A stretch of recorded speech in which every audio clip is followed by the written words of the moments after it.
Assalamualaikum warahmatullahi wabarakatuh. Waalaikumsalam warahmatullahi wabarakatuh. Apa kabar anak-anak? Alhamdulillah sehat. Gimana kabarnya ayah dan ibu di rumah? Alhamdulillah sehat. Oke anak-anak, untuk mengawali pembelajaran kita pagi hari ini, ya, marilah Bapak akan absen dulu ya. Ardi Juliardi, kemudian Zahira. Memulai pembelajaran kita hari ini, agar pembelajaran kita hari ini dapat mendapatkan ridho dari Allah Subhanahu wa taala, marilah sejenak kita menundukkan kepala seraya berdoa. Berdoa dimulai. Bismillahirrahmanirrahim.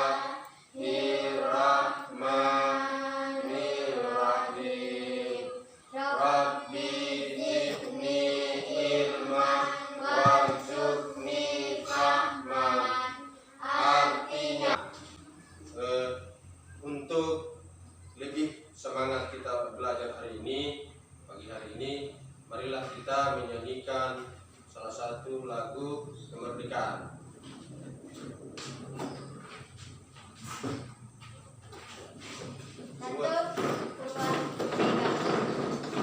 Satu, dua, tiga. 17 Agustus tahun 45. Sebelum kita memulai pembelajaran hari ini, pertama-tama Bapak akan menyampaikan pembelajaran kita hari ini, yaitu tentang cita-citaku menjadi anak yang soleh.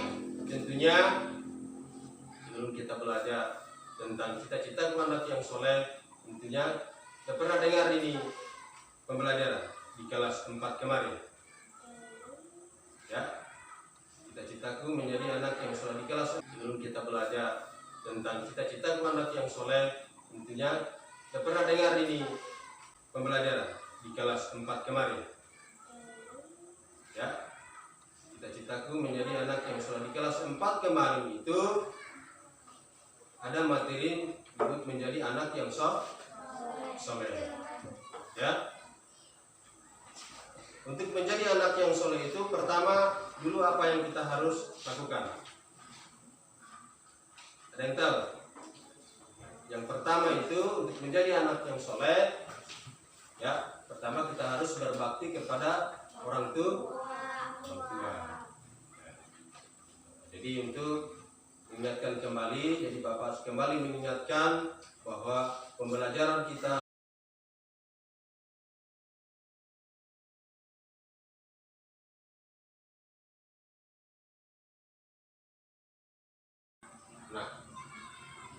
pertama-tama Bapak akan menyampaikan salah satu manfaat kita mempelajari cita-citaku menjadi anak yang soleh ini adalah, pertama,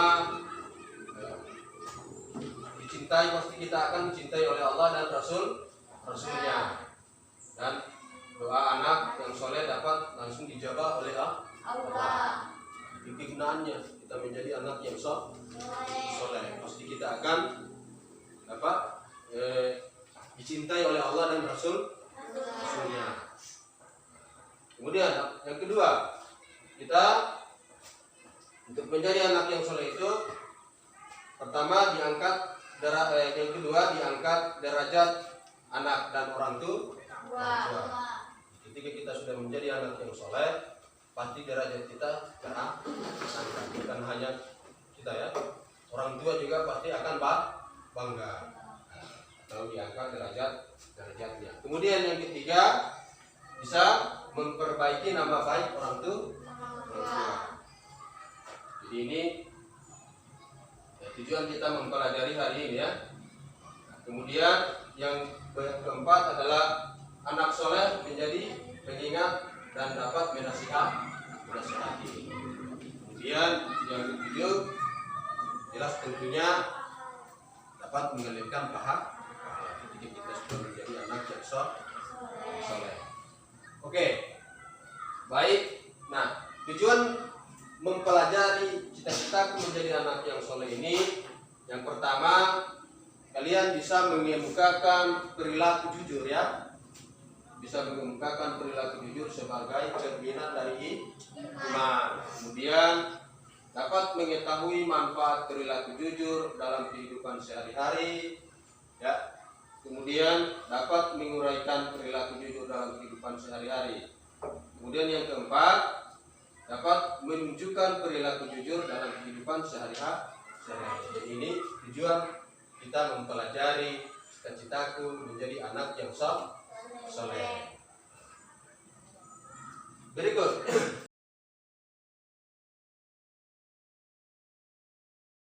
Cita-citaku menjadi anak yang soleh. Marilah kita memperhatikan video berikut ini. Anak-anak semuanya, apakah kamu pernah mendengar ada orang yang bercita-cita menjadi anak soleh? Biasanya kalau ada anak ditanya apa cita-citamu nak, jawabannya selalu menjadi dokter atau menjadi insinyur atau menjadi pilot. Nah, pelajaran kali ini menampilkan sesuatu yang baru yang dipelopori oleh seorang anak bernama Amin. Si Amin ketika menjadi anak soleh, walaupun telah menjadi dokter, tetapi harus menjadi dokter yang soleh atau insinyur yang soleh atau pilot yang soleh. Soleh artinya baik. Anak soleh berarti anak yang baik.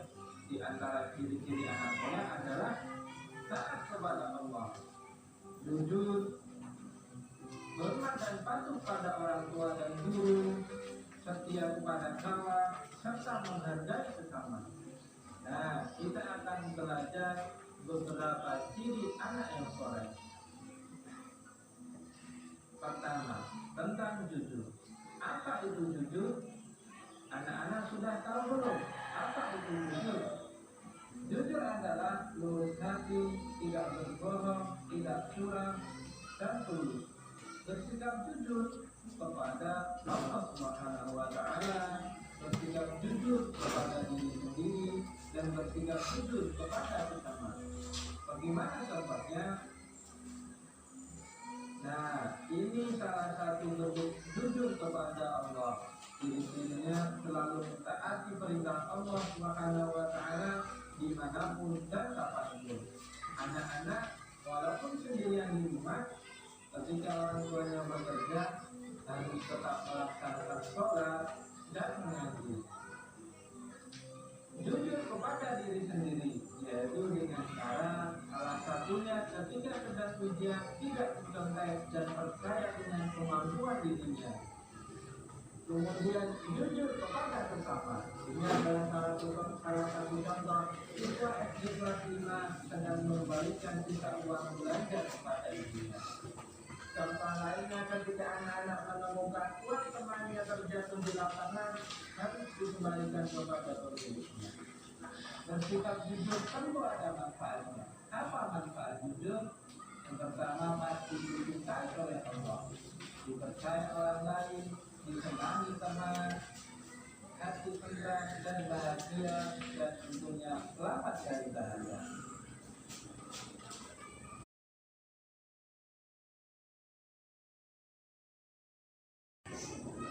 Intinya setelah kalian bisa menyaksikan video tadi, ada yang bisa ditanyakan tentang seputar video tadi sebelum kita lebih lanjut. Ya, silakan Saskia. Apa lawan kata dari sikap jujur? Ya, ada yang bisa jawab? Nana. Ya, ada yang bisa jawab? Apa lawan kata dari sikap jujur? Jadi lawan kata dari sikap jujur itu adalah bohong atau dusta. Jadi itu ya pertanyaannya Saskia tadi, apa lawan kata daripada jujur? Adalah berbohong. Yang lain bisa ada yang tanyakan? Nur Yakin, silahkan. Ada yang bisa jawab sebelum Bapak jawab apa yang dimaksud dengan sikap jujur? Ya,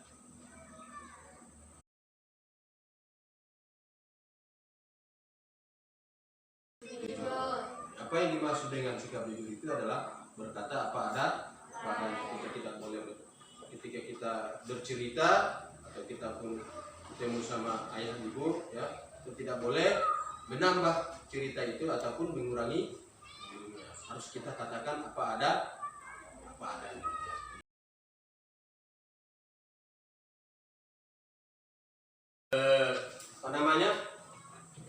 Hasil diskusinya ini disampaikan di depan oleh ketua kelompoknya.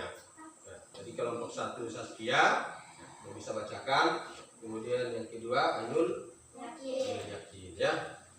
Jadi tolong dikerjakan ya. Bapak berikan waktu selama 5 menit ya.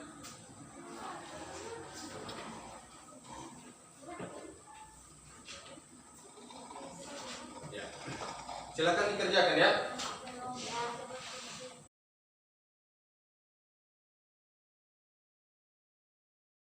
Untuk dikerjakan ya, lembar kerjanya ya. Ini sebanyak 4 nomor ya. Tolong dikerjakan. Ini per individu ya.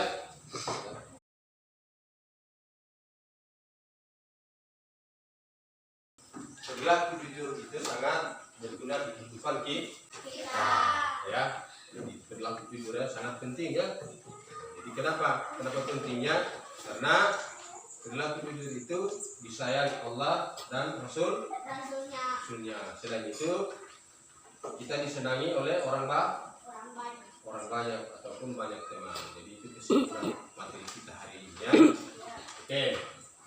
Sebelum Bapak akhiri pembelajaran hari ini, jadi kembali Bapak mengingatkan kembali bahwa pentingnya ini materi ya. Cita-citaku menjadi anak yang soleh. Itu karena penting ya. Pertama karena kita disayang oleh Allah, pasti dicintai oleh orang tua. Setelah kita menjadi anak yang soleh, pasti kita akan dicintai oleh orang tua, dicintai kakak, kemudian saudara. Kita menjadi anak yang soleh. Salah satu yang tadi adalah jujur. Ya, oke. Bapak kembali sampaikan untuk pertemuan kita kedua, pertemuan berikutnya tetap masih materi cita-citaku menjadi anak yang soleh. Tetapi submaterinya itu adalah menghargai, hormat dan patuh kepada orang tua dan guru dan sesama ya, atau menghormat kepada orang tua, guru dan orang lain. Itu materi kita pada pertemuan yang berikutnya. Oke, anak sekalian, sebelum kita akhiri materi hari ini, mari kita sejenak berdoa agar pembelajaran kita hari ini dapat diterima oleh Allah di sisinya. Mari kita berdoa dimulai.